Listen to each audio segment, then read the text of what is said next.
خب بریم با هم آموزش این مکعبای خوشگل رو با هم ببینیم.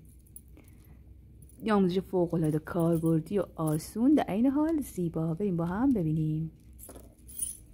آموزش یه جاسوسی خیلی قشنگ براتون دادم با این مروارید قرمز زیبا. بریم با هم آموزش رو ببینیم. به چند عدد مروارید نیاز داریم؟ خیلی کم. نخ ماهیگیری شماره 7 و هیچی دیگه، همینو. نختون رو برش بدین و بریم با هم این آموزش خیلی ساده رو ببینیم. آموزش مکعب.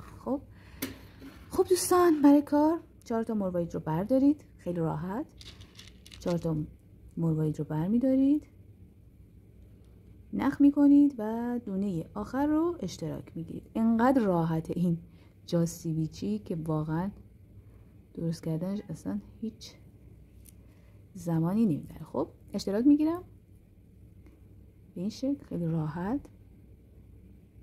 اشتراکتون حتما وسط دونه باشه. بعد میای 3 تا مروارید رو برمیداری، یکی این طرف نخ، یکی اون طرف نخ و دونه آخر رو اشتراک میگیری.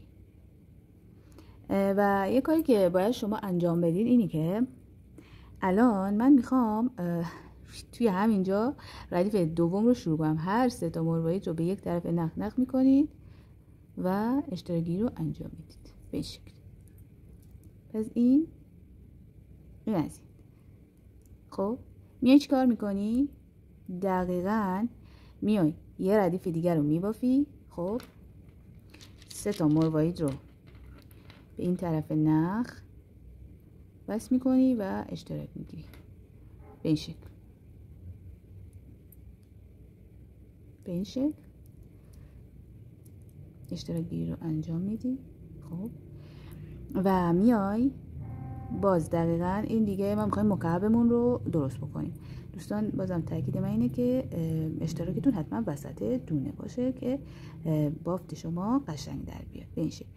الان میخوام دوباره باز 2 تا مروارید دیگر رو به همین نخ بالایی وصل میکنید.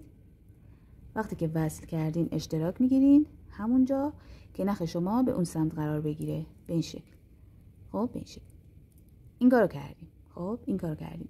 دوباره میای الان من میخوام مکعب درست کنم دیگه. یه مکعب 2 در 2. البته خونه ما 4 تایی. 3 تا مروارید رو نخ میکنید. خب 3 تا مروارید رو نخ میکنید. میخوام دیواره بسازم دوست عزیزم. میخوایم دیواره بسازیم و این کف کارمون هستش. ببینید الان بهتون نشون میدم. این کف کار ماست. خب این دیگه میشه کف کار ما. ببینید به این شکل. دوباره باز یه دونه نخ پایین رو از مروارید کنارش عبور میدین، به نخ بالایی 2 تا مروارید وصل میکنید. یعنی مروارید آخر رو شما اشتراک هر طرف نخ باشه میتونید اشتراک بگین. من نخ پایینم یکم بزرگتره با اون اشتراک به این شکل. دوباره باز میای نخ پایین رو از مروارید کناری عبور میدیم. پس دوستان من یه کفی 4 تایی درست کردم. 3 4. بعد اومدم دیواره رو شروع کردم. خب دیواره رو شروع کردم. حدوداً 2 ردیف رو میبافم. خب اشتراکی رو انجام میدم به این ترتیبی که میبینید. کلا مکعب با مکعب هم درست کردم که حالت مکعب قشنگ به خودش بگیره. دوباره نخ پایین رو از مروارید کناری عبور میدم به این شکل و دوباره اشتراکی رو انجام میدم به این شکلی که میبینید. یه مکعب فوق العاده راحت و یه جاسویچی خیلی قشنگ. خب به این شکل. دوباره باز نخ پایینی رو از مروارید کناریش عبور میدیم. دوباره اینجا من نخم داره تموم میشه. 2 تا مروارید میارم اشتراک میگیرم و دوباره نخ اضافه میکنم. حالا اینجا نخم اضافه میکنم. باز بهتون نشون میدم که اضافه کردن نخ هیچ چیزی نداره. نخا رو بکشید. خب ببینید نخا رو کشیدم و فقط از یه دونه مروارید رد کنید کافیه. مکعب خودش انقدر محکمه که اصلا لازم نیست که شما کاری بکنید. کل مرواریدها محکمن خداییش. هیچ کدومشون بعضیاشون رو من با دندون میارم بیرون. خب ببینید این از این. الان نخ جدید رو اضافه کنیم. خب نخ جدید رو اضافه کنیم. دقیقاً از همینجا نخ رو میاریم بیرون به این شکل.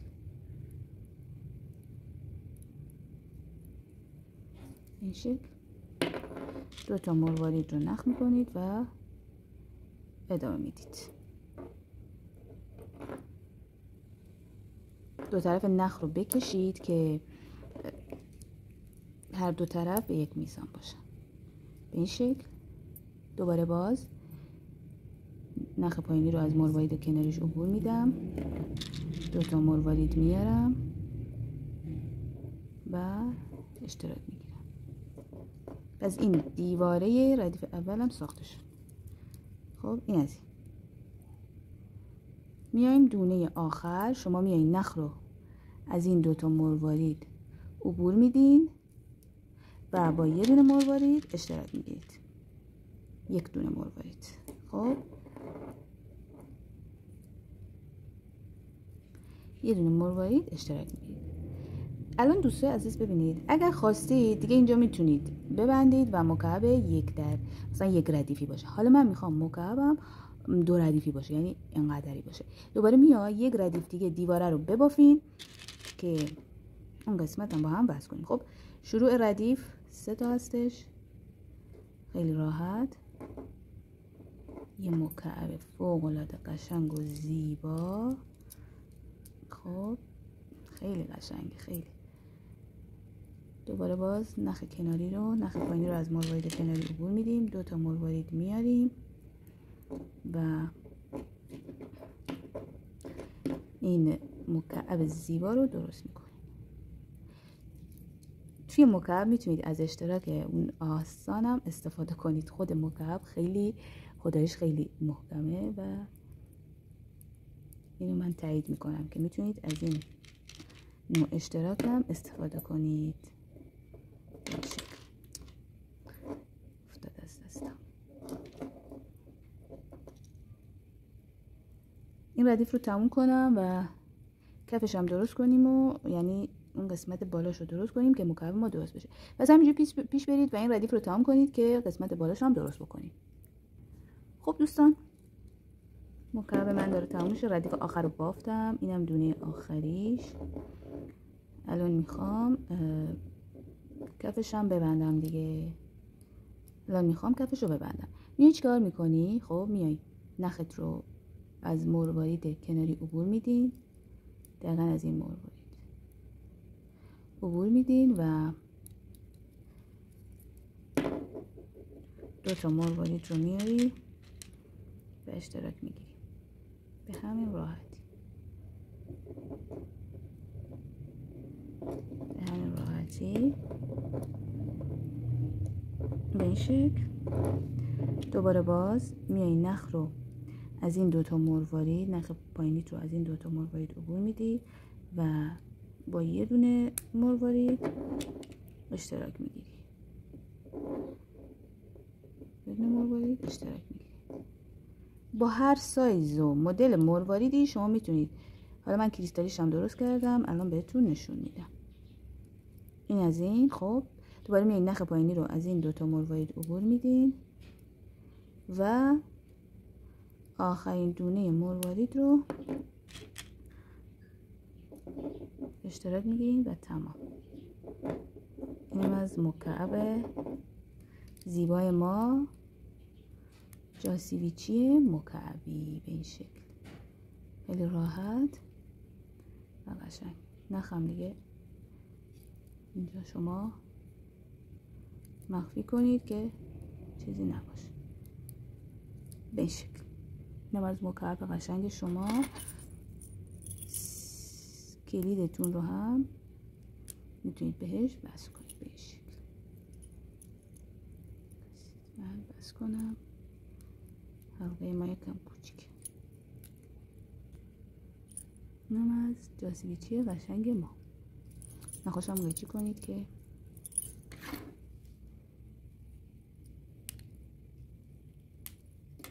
به این شکل.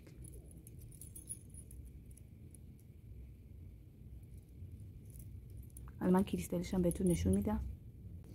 اینم کریستالیش، سایز کوچیک و سایز بزرگش. خیلی راحت میتونید از این مکعب‌ها برای خودتون به عنوان جاش سویچی یا هر چیز قشنگ دیگه میتونید استفاده کنید. امیدوارم که از این آموزش لذت برده باشید. ممنون میشم که کانالم رو لایک کنید، سابسکرایب کنید و برای دوستاتون بفرستین. خیلی ممنون.